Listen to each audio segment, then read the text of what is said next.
Happy Dhanteras and Kati Bihu to all my friends. আজি না দুটা মহান পবিত্ৰ উৎসৱ সমগ্ৰ ভাৰতবৰ্ষতে মনা যাব। এটা হ'ল অসমৰ কাতি বিহু আৰু দ্বিতীয়টো পুৰা হিন্দু সনাতন ধৰ্মী লোকসকলৰ মাজত প্ৰচলিত ধনতেৰছ উৎসৱ।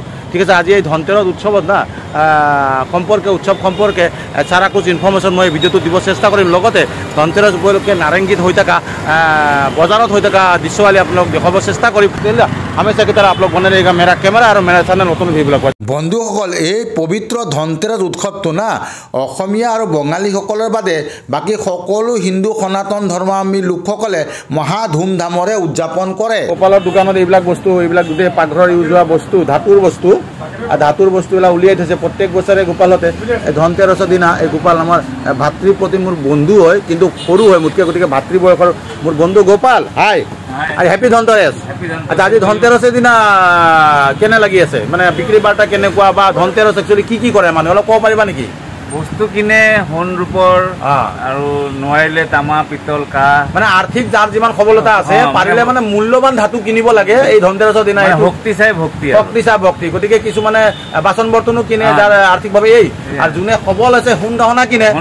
মুঠাবত ধাতু কিনিব লগা পৰম্পৰা নহয়। তাতকে সবল হলে গাড়ী কিনে, তাতকে সবল হলে গাড়ীও কিনিব পাৰি। আৰু গাড়ীলৈ ধনতেৰছে আজি না 12:18 পৰা ষ্টাৰ্ট হৈ 1:52 মানলৈ চলিব। এইটো মানে একদম পবিত্ৰ তিথি। এই সময়খিনিৰ ভিতৰত না আমি যিকোনো এই মূল্যৱান ধাতু কিনিব লাগে, নতুবা একো নহ'লেও আমি কি কৰিব লাগে, ঘৰৰ কাৰণে এনেকুৱা পাকঘৰৰ ব্যৱহাৰ হোৱা বৰ্তন এটা হ'লেও কিনিব লাগে। এই ভিডিঅ'টোত গোটেইখিনি ক'ব চেষ্টা কৰিম ধনতেৰছ সম্পৰ্কে। পৰম্পৰা ময়ো প্ৰত্যেক বছৰে কৰি আহিছোঁ। মইতো বেছি একো নিকিনো, কিন্তু মই কিনো কি চান্দিকা চিক্কা, য'ত একফালে গণেশৰ ফটো থাকে, একফালে মাতা লক্ষ্মী থাকে। গতিকে আজি নাৰেংগীৰ না এইখন RK জুৱেলাৰ্ছত মই চান্দিকা চিক্কাটো কিনিব আহিছোঁ। ঠিক আছে, যাতে ময়ো এই ধৰ্মীয় পৰম্পৰাটো ৰক্ষা কৰিব পাৰোঁ। চান্দিকা চিক্কা প্ৰত্যেক বছৰে যেতিয়া ধনতেৰছৰ বিষয়ে জানা হৈছোঁ মই কিনি আহিছোঁ। আজি মই নাৰেংগীত একচুৱেলি নুনমাটিত কিনিছিলোঁ, কলকাতাত কিনিছিলোঁ, কিন্তু আজি নাৰেংগীত মই কিনিব আহিছোঁ। দাদা দোকান RK জুৱেলাৰ্ছ নহয়।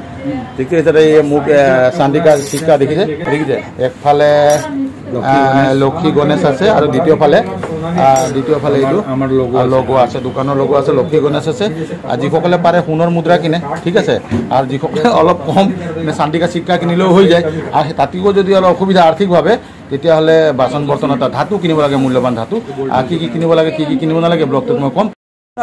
চান্দিৰ চিক্কাৰ দামটো আপোনালোকে জানি লওক। দাদাহঁতে কি কৰিছে, চিক্কাটোৰ একফালে গণেশ আৰু লক্ষী আছে, আনফালে তেওঁলোকৰ দোকানৰ লগৰ লগাইছে। এণ্ড জেনেৰেলি চান্দিকা চিক্কাবিলাকত কি থাকে, একফালে গণেশ থাকে, একফালে লক্ষী থাকে। তেওঁলোকে এইটো লগৰ লগতে, তেওঁলোকৰ দোকানৰ লগতে যাতে কোনো ধৰণৰ গণ্ডগোল নহয়, তেওঁলোকে লগৰ লগতে গণেশ আৰু লক্ষীকো পূজিত কৰিছে। আৰু এই 10 গ্ৰামৰ চিক্কাটোত 2000 টকা বুলি কৈছে। অকল RK জুৱেলাৰ্ছত মোৰ চান্দিৰ চিক্কা কিনা হৈ গ'ল, এবাৰ বেলেগ মাৰ্কেটলৈ যাওঁ। এই ধনতেৰছত না নাৰেংগী বজাৰত মই খাই আছোঁ। এইবিলাক দেখিছে, এইবিলাক চব ধনতেৰছ আৰু দীপাৱলীত ইউজ হ'ব। ঠিক আছে, শুভ লাভ গণেশ আছে, লক্ষী মাতা আছে, ধনন্তৰী দেৱতাৰ আছে নহয়। আৰু এই চব ৰং, ঠিক আছে, ৰঙৰ উৎসৱ। দীপাৱলী আহিব, সৰু ল'ৰাজনে দোকান দি আছে নাৰেংগীত। ঠিক আছে, হওক বন্ধুসকল, এইবাৰ এই পবিত্ৰ ধনতেৰছ উৎসৱটোৰ আঁৰৰ কাহিনী। এই তিথিটোত না, অৰ্থাৎ প্ৰত্যেক বছৰ কৃষ্ণ ত্ৰয়োদশী তিথিৰ দিনা এই ধনতেৰছ উৎসৱটো পালন কৰা। আৰু এই তাৰিখৰ পৰাই না, ধনতেৰছৰ দিনৰ পৰাই 5 দিনীয়া কাৰ্যসূচীৰে দীপাৱলী কাৰ্যসূচী সমগ্ৰ হিন্দু ধৰ্মাৱলম্বী লোকসকলৰ মাজত চলি থাকে। এতিয়া এই তিথিটোৰ দিনা না, শাস্ত্ৰ মতে সমুদ্ৰ মন্থনৰ সময়ত ধনন্তৰী দেৱ, যিজনক দেৱতাসকলৰ চিকিৎসক, আয়ুৰ্বেদৰ জনক বুলি কোৱা হয়, তেওঁ অমৃতৰ কল আৰু ধন সম্পত্তিৰ কললৈ আৱিৰ্ভাৱ হৈছিল। আৰু সেই দিনটোকেই মানি লৈ তেতিয়াৰ পৰাই, অতীজৰ পৰাই, আদি বৈদিক যুগৰ পৰাই এই না ধনতেৰছ উৎসৱটো পালন কৰি অহা হৈছে বন্ধুসকল। হওক বন্ধুসকল, এই ধনতেৰছৰ দিনা কি কিনিব নালাগে আৰু কি কিনিব লাগে সেই বিষয়ে জানি লওঁ। শাস্ত্ৰই কয়, ধনতেৰছৰ দিনা যিকোনো মূল্যৱান ধাতু যেনে সোণ, ৰূপ, হীৰা, মুক্তা, ইভেন বাচন বৰ্তন আদিও আপুনি কিনিব পাৰে। কিন্তু কোনখিনি বস্তু কিনিব নোৱাৰে জানে? লোহাৰ সামগ্ৰী, প্লাষ্টিকৰ সামগ্ৰী বা গ্লাছৰ সামগ্ৰী। ঠিক আছে, লোহাৰ, প্লাষ্টিকৰ আৰু গ্লাছৰ সামগ্ৰীৰ বাহিৰে যিকোনো ভেলুৱেবল ধাতু আপুনি ঘৰলৈ ক্ৰয় কৰি আনি কিনিব পাৰে, যিবিলাক বস্তুৰ দাম সময়ত দুগুণে বাঢ়ি যায়। এবাৰ জানো আহক, শাস্ত্ৰই ধনতেৰছৰ দিনা কোন দেৱতাক পূজা কৰাৰ কথা কয়। প্ৰথমে ধনন্তৰী দেৱতা, যিজনে সমুদ্ৰ মন্থনৰ সময়ত সোণৰ কল, অমৃতৰ কললৈ আৱিৰ্ভাৱ হৈছিলে। আৰু দ্বিতীয়তে মাতা লক্ষ্মী আৰু তৃতীয়তে গণেশ দেৱতা অৰ্থাৎ তিনিওজন দেৱতাকে আৰু কুবেৰ দেৱতাকো পূজা কৰা হয় আচলতে এই ধনতেৰাছৰ দিনা বা দীপাৱলীৰ সময়খিনিত ঠিক আছে তেওঁলোক ধন ধানৰ দেৱতাটো গতিকে তেওঁলোকক পূজা কৰা হয় ঠিক আছে লগতে কিন্তু আৰু এটা বস্তু কওঁ ধাতুৰ লগতে ধনতেৰাছৰ দিনা ঝাৰু অৰ্থাৎ আমি অসমীয়াতকৈ কুচি কিনাৰো পৰম্পৰা চলিত হৈ আহিছে অতীজৰে পৰা Life is happy but it's so insane. We must merely make a start.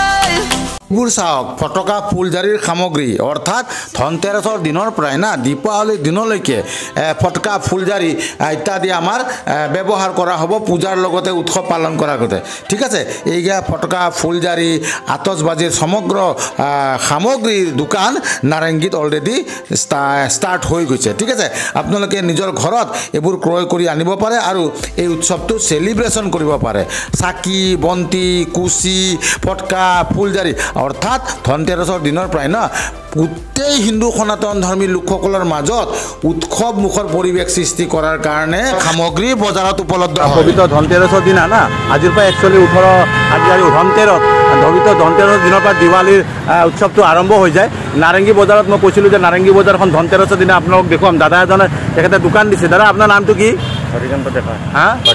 Harikanta ডেকা দাদা আপুনি পূজা সামগ্ৰী সকলোখিনি বিক্ৰী কৰিছে নহয় আজি ধনতেৰাছত বিশেষভাৱে কি বস্তু কিনাৰ পৰম্পৰা চলি আহিছে আমাৰ আৰু জোৰকৈ ক'ব ঝাৰুটো ধনতেৰাছত কিয় লক্ষ্মী এইটো ঝাৰুটোতো আমাৰ লক্ষ্মী পূজাৰ দিনা লক্ষ্মী আৰু গণেশ দুইজনক পূজা কৰা হয় আৰু ধনন্তৰী দেৱতাক পূজা কৰা হয় তো আজি ঝাৰু কিনাৰো পৰম্পৰা আছে এনে ধাতু জাতীয় বস্তু বেছিকৈ কিনে মূল্যৱান ধাতু লগতে এইটোও কিনে আপুনি ঝাৰুবিলাক যে এইবিলাক বিক্ৰী কৰিছে কেনেকৈ বিক্ৰী কৰিছে দাম কি 40 টকাৰ পৰা আৰম্ভ কৰি মেক্সিমাম কিমান 80 টকালৈ ঠিক আছে বাকী এই পূজা সামগ্ৰীৰ এই বস্তুবিলাক তেল আছে ৰংগুলি আচ্ছা ৰংগুলি কিহৰ কাৰণে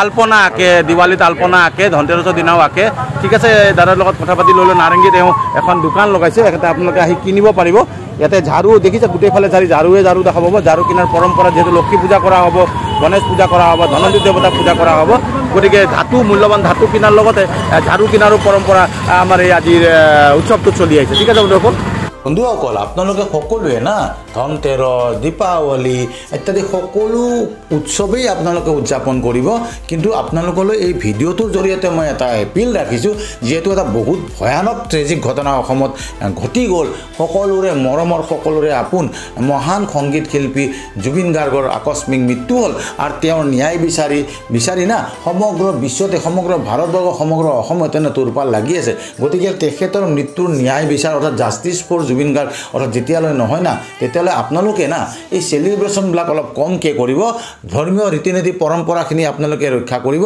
অলপ চেলিব্ৰেশ্যনৰ যিটো ধুমধামতা অৰ্থাৎ সেইটো কম কৰিব সেইটোৱে আপোনালোকৰ ওচৰত মোৰ পুনৰ অনুৰোধ আৰু শেষত না আপোনালোকে এই ভিডিঅ'টো চাই কেনে পালে ধনতেৰছ সম্পৰ্কে জানি কেনে পালে লাইক শ্বেয়াৰ কমেণ্ট কৰি মোক নিশ্চয় জনাব